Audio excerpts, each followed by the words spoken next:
For years, rumors in the music industry have suggested something troubling may have happened between Diddy and Usher, though nothing has been proven.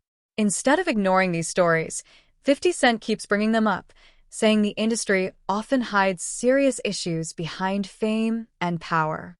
To him, this isn't just gossip, it's a pattern. Young artists are given opportunities by powerful people, with silence expected in return. 50 Cent says these aren't his accusations, but believes ignoring them is wrong. For him, the issue isn't old rivalries. It's about young artists who may not have had real choices and whose dreams may have been used by others in power. Hit me no more. Kick in the door, waving the 4-4. All you heard was Papa, don't hit me no more. Let's go. Kick in the door, waving the 4-4. Hey, hey. Bieber got by Diddy. It's not our fault that Usher didn't want to get fucked by Diddy anymore. It is not our fault that Usher didn't want to get fucked by certain feeling, and I felt a certain way when Usher got on Shay Shay, and I don't mean to mention other people's platforms, but he got on Shay Shay and he mentioned how great and how good Puff taught him and everything. You know what I'm saying? About the business. Right? I know, and people know, that was around that in that time that Puff and Usher did have a situation. And that situation... In the early 1990s, Usher was only 14 years old, talented but still very young in an industry much bigger than him. LaFace Records co-founder L.A. Reid believed sending Usher to New York to spend time around Diddy would help him grow and toughen up as an artist. At the time, Diddy was already powerful, wealthy, and deeply connected to the nightlife and music scene. To many, this looked like a valuable mentorship opportunity. From 50 Cent's perspective, however, it reflects something more complicated. He suggests that in the music industry, opportunity and risk often exist side by side. In the trailer for his documentary series, 50 questions whether the industry has sometimes justified questionable decisions by calling them development.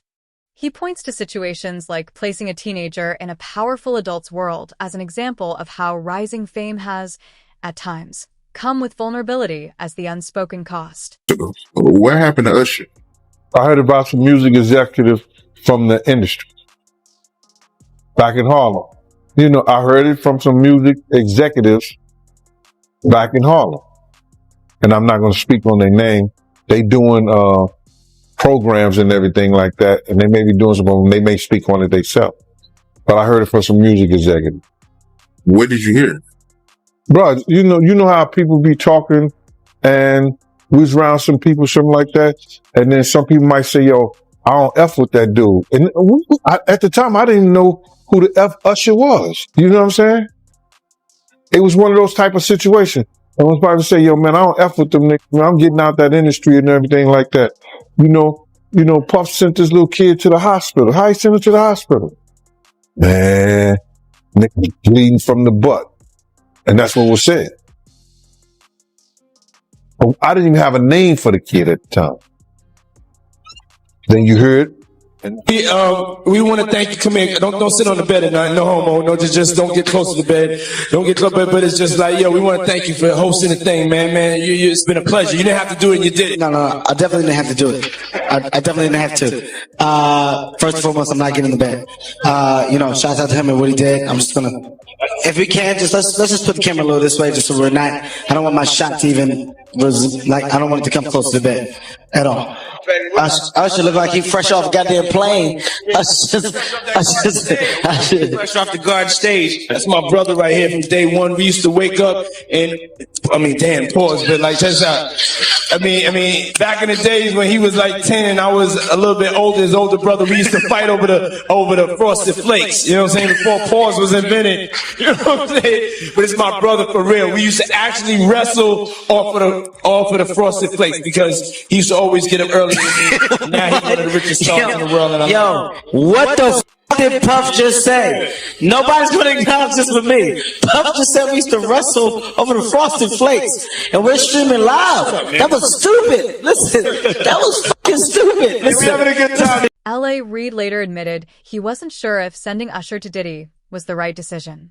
He hoped it would help Usher grow, but the impact is still unclear.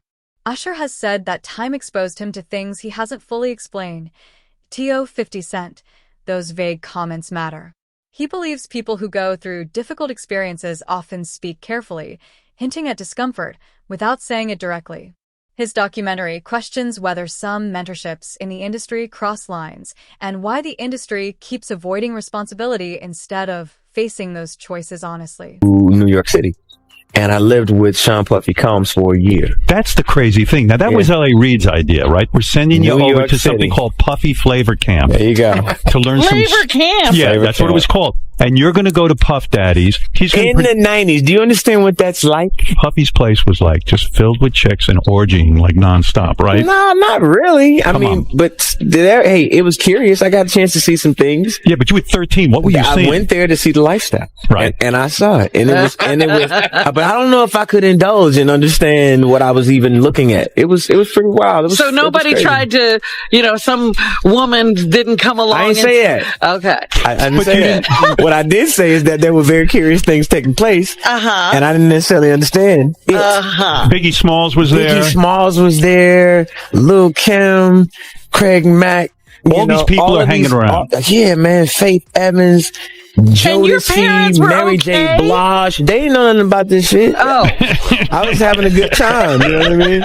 Does he have you doing any chores? Are you doing dishes at all? I mean, to keep you humble somewhat? Or are you just like, can you stay up till 4 a.m. with them and party? I mean, I could. I actually stayed up longer than this. And do you have money? What's going on? I mean, I had like per diem. I had like, what like a living. life. Yeah, it's pretty crazy. 14 years old. You're a dad now. Would you ever send your kid to Puffy Camp? Hell no. Trying to get to Bieber for a minute. And his management was backing him off. But it wasn't until Usher took over management and had guardianship and gave temporary guardianship to the diddler for 48 hours. Think about that. He had already been to the hospital. That situation that Gene was talking about. And you still took Bieber there. But you got custody of him first. Diddy had already tried. They wouldn't let him. Actually, someone made reference to the fact that Diddy trying to get at Bieber the way he was trying to get at Bieber was looking a little predatory. And then Usher came in and discovered it and managed him and got custody of him and promised to look after him. And then he sent him to the diddler. Does that sound like a good guy? It's horrible. It's horrible. Does that sound like a good guy? Now that we know what Diddy's really like. They're not seeing what the intentions was in his heart when he took Justin Bieber there. Oh. Let's be honest. He took Justin Bieber. By the late 90s, Usher was a global star with Grammys and massive success. Many credited Diddy for shaping his confidence, but 50 Cent questions that idea. He suggests Usher's strength may have come from pressure, not support. They break you down to rebuild you in their image, 50 said, calling it control rather than mentorship. In his view, Diddy's era created stars, but also encouraged silence. As long as artists succeeded, the process was defended, no matter the cost. The system celebrated results while ignoring well-being, prioritizing hits, headlines, and profit over what happened behind closed doors. His name's Scooter Braun. Flown out to Atlanta just to meet with him and meet different producers and different people. I was actually going to meet Jermaine Dupri at his studio. And who rolls up? Usher in his Range Rover. It rolls up, and I was like, is that who I think it is? And Scooter was like, yeah. And so I ran up to him. I was like, Usher, I love your songs. You want me to sing you one? And he was like, let's just go inside, little buddy. It's cold out. So the politest possible way he could say no, he did. And I was like, wow, he just turned me down. And I was a little disappointed. He had to go into a studio session, so I was like, whatever. And a week later, he actually watched my videos with my manager and was like, oh my gosh, why didn't I let him sing? So flew me back to Atlanta where I got to meet him again. And he wanted to sign me. But there was something else. Justin Timberlake, right? Yes, Justin Timberlake also wanted to sign me. It was like kind of like what happened was Justin Timberlake and Usher both went into a ring and boxed it out. And the outcome was Usher. I think it was How dare you say a man that groomed you, you gonna give him a pass? Bro, you know I know. Let me reframe you on something. Remember Usher? We was at the Swiss Hotel. Puff had Kim in the room. Had one of Keith Sweat's baby mothers in the big room outside the master bedroom. He came outside in his robe. She gave him a fellatio right there. His back was turned to me. She gave him a fellatio. You knocked on the door. I came and opened the door for you. Puff went in the room. You came in the room and kissed that girl dead in her mouth. Now I'm telling that because you taking up for somebody that you know and a lot of more people know didn't do you right. Years later, when Usher introduced Justin Bieber to L.A. Reid and called him a beautiful young talent, 50 Cent says it changed how he saw things. To him, young artists were being talked about like prizes, not people. Bieber was only 14 and soon found himself in the same powerful circles Usher once moved through. .50 pointed to old clips of Bieber calling Diddy Uncle Puff and spending time at his home, seeing it as a familiar pattern. New artists are welcomed like family, then absorbed into the system. From his perspective, mentorship can slowly turn into control when power isn't questioned. His larger concern isn't any single moment, but the pattern itself, an industry that offers young talent access and opportunity, while framing deep influence as care or loyalty, even when critics argue it may hide manipulation. The question he raises is simple. Is it real support or exploitation dressed up as love? plus you. I'ma tell you one time. I'ma tell you one time. I'ma tell you one time. One time when I met you, come on. Wow. I ain't gonna stop you like that, but this is only a tease. Ladies and gentlemen, introducing to you, Island Def Jam recording artist, Justin Bieber. It's getting ready to go down. Just so you know, we're in the studio right now working on it. Get ready because it's gonna be big. Ain't that right, Justin? That's right. That's right. So look out. We're coming. So Cameron, he did an interview and he told a story about how he went to Diddy house with mates. Yeah. And he fought the dildo in the sink. I think that was crazy. I think that was out of, and then Mace said that was Puffs. I think he said Mace said that was Puffs, but Mace was in the bathroom with it. I don't know what that was all about, man, but that was real weird to me. That was crazy. Crazy, man. But before we get off of that, right, I remember you told me a while ago that, you know, Mace, he used to live with Diddy and he know a lot of stuff about Diddy that a lot of people don't know. Man, it's a lot of stuff that Mace and Usher know that they ain't telling about Diddy. There's a lot of stuff that they know. Can you imagine, bruh? Can you really imagine? What you mean by Usher, though? Usher used to stay with Diddy, too, when he was younger. And this was years ago. So the locks ain't got nothing to do with what I'm saying. This the kind of... Man, listen here. It's crazy. Yeah, that is crazy. But I want to talk about this lawsuit by God, right? And I want to get your opinion on it. What's a part in this lawsuit where she alleges that she was at a dinner with Neo, Usher, and Jimmy Iovine, and Diddy, he punched Cassie in the stomach and no one did anything. How you feel about that? They were part of the dinner and they watched Cassie get abused in front of Puffy, abused Cassie in front of them. And neither one of those men, and they probably security was around too, did nothing to stop what he had did to Cassie. Now that's just crazy right there, bro. That is just crazy.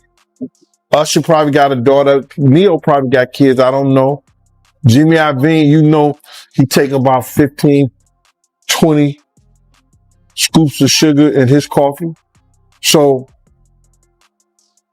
all those cats there, supposed to be men, watch that lady get abused right there in public, and they did nothing, brother. They did nothing. That goes to show you the power that he had mentally over them.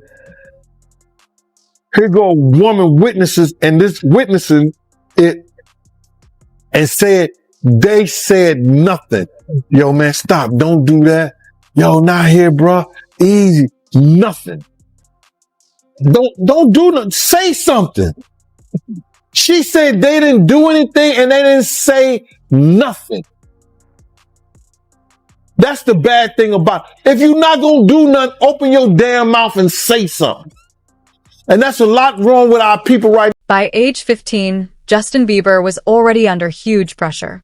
He was famous worldwide, but still very young. During that time, Diddy was seen as a mentor, a role some people now question. 50 Cent has said he avoided certain scenes because they weren't safe for kids. Today, his words feel more serious as old videos and interviews resurface. Moments that once seemed normal now feel uncomfortable to some. 50 says none of this surprises him. He believes the signs were always there. His lesson is simple. Sometimes protecting yourself means walking away. He feels staying distant is what kept him safe. Reports suggest Justin Bieber is now keeping his distance from Diddy and rethinking his early years in the industry. Usher appears more careful too, knowing his career grew inside the same system now being questioned. 50 Cent calls this a moment where silence is breaking. He says this isn't about revenge, but about telling the story before it's forgotten. Fame fades, he says, but truth and accountability last much longer. IG live that Puffy and his mom did, and Puffy, he was shouting out Mason, showing him love for, you know, him being a part of the No Way Out album. And, you know, his mom, she cut it in, and, you know, I guess she didn't like him shouting out Mace, and she made a comment telling Mace stop messing with her son or whatever. I guess mama wasn't feeling Mace.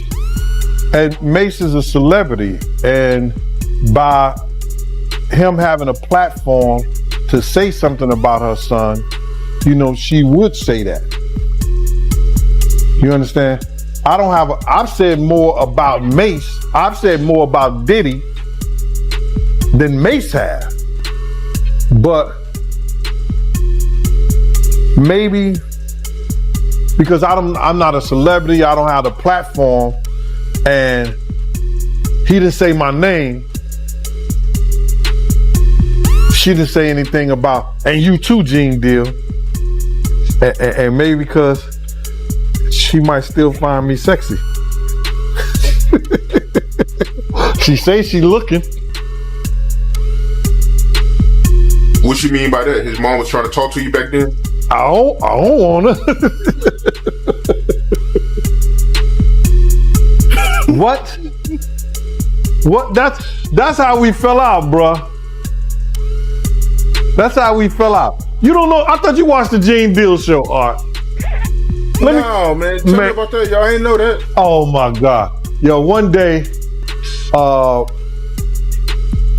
and Justin was in the office, right? And sometimes I gotta watch Justin, but since the grandma up there, you know, she watching Justin something, I still gotta keep my eye on Puff. You know what I'm saying? Because you don't know who security gonna let up sometimes, and this, that, and the third. So it used to like she used to have a restaurant And she used to bring food up to the office and give it to people, right? So this one particular time, you know, she used to always like do innuendos to me. Gene, why you don't never Gene, why you don't like that? But I never even, you know, paid her any attention because it's always Miss Combs. It ain't Mama Combs, it ain't Janice, it's Miss Combs. You understand? I gave her that respect. But she used to always throw in the windows, and you know when somebody find you somewhat attractive. And then because I used to get in Puff ass, because Puff used to be disrespectful around his mother. You understand? I'm glad they got a better relationship and they got a better understanding, because she know I said it before. You understand? When he cursed out, we was getting in a limousine. This when the office was on 19th Street and 5th Avenue. He said, didn't I tell you to stay out of my motherfucking business? He was talking to his mother. And I said, boy, let me tell you something. If I ever hear you cuss your mother again, I'm gonna beat the shit out you. You ain't gonna bring nothing but bad luck to us. Don't you ever cuss your mother. But I told her to stay out of my business. You wouldn't have no business if it wasn't for her. I'm not playing with you, man. Now you need to apologize to her. She slammed the door because she was gonna get in a limo with us at this time. She just left and went the other way. Now, we was in the office one time. This one time, Justin she brought some food up. And she like, Gene, I need you to go downstairs and get this food out the truck or the van or whatever she had on down there. I need to get out there. I said, and all these people's in the office. It's 1,000 interns that could have did that shit. But I know she just wanted to show that she had power over me, and I would never give her no power over me. You understand? Because she used to always ask me to do shit. I know what, you know, she probably really wanted me to do, but I wasn't feeling that. So now, I'm sitting there like, no, I'm not doing that. I'm not here for that. So she got all riled up. Everybody do what I tell them to do except you. Who do you think you are? Something like that. I said, I'm here for Puff. Anything happen to him while I go down there getting your food, it's a situation. Puff overheard the thing. And Puff came out and said, yo, I'm tired of this. I'm tired of this. Why you always messing with Gene? Leave Gene alone. This came out his own mouth in his office. And there's people who was there who witnessed the shit. And from that point on, Paul started getting this other dude from my block, around our block, named Stretch, because he was NYPD, to take my days. And I just said to myself, man, I ain't fucking with that no more. And that's how we fell out. That's how it ended. That's how it ended. So she was trying to get at you on the low. She was trying to come on to you. That's why she kept messing with you. But you wasn't going for it. You wasn't checking for it like that. You wasn't interested. Not at all. No, I was gonna knock the dust off that, bro. Not me. You didn't find her attractive? Today, Diddy's influence is no longer untouchable. Investigations, lawsuits, and public criticism have put serious pressure on his legacy. At the same time, 50 Cent has stepped forward to document what is happening. His upcoming series, often referred to as Did He Do It?, looks at the path from early stars like Usher and Justin Bieber to bigger questions about power, mentorship, and how the industry operates. 50 Cent does not claim to be a judge or an accuser. He describes himself as a collector of stories, bringing together claims and experiences he believes were ignored for years. I didn't make these stories up, he said in an interview. I just didn't pretend they weren't there. Some people support what he's doing. Others strongly criticize it. Either way, 50 Cent has become a voice forcing the industry to look at itself. What makes people uncomfortable isn't him, but the reflection he's holding up. When power protects certain people, it often takes someone willing to challenge the system to turn whispers into serious questions. That's where the industry now stands. Even as attention fades, the unanswered questions remain. What started as outspoken commentary has grown into a broader push to examine long-ignored issues. 50's focus goes beyond any one name. He's asking an entire industry to face the cost of silence and looking the other way. The message is simple and lasting. If success is built on fear and silence, it isn't a legacy, it's a warning.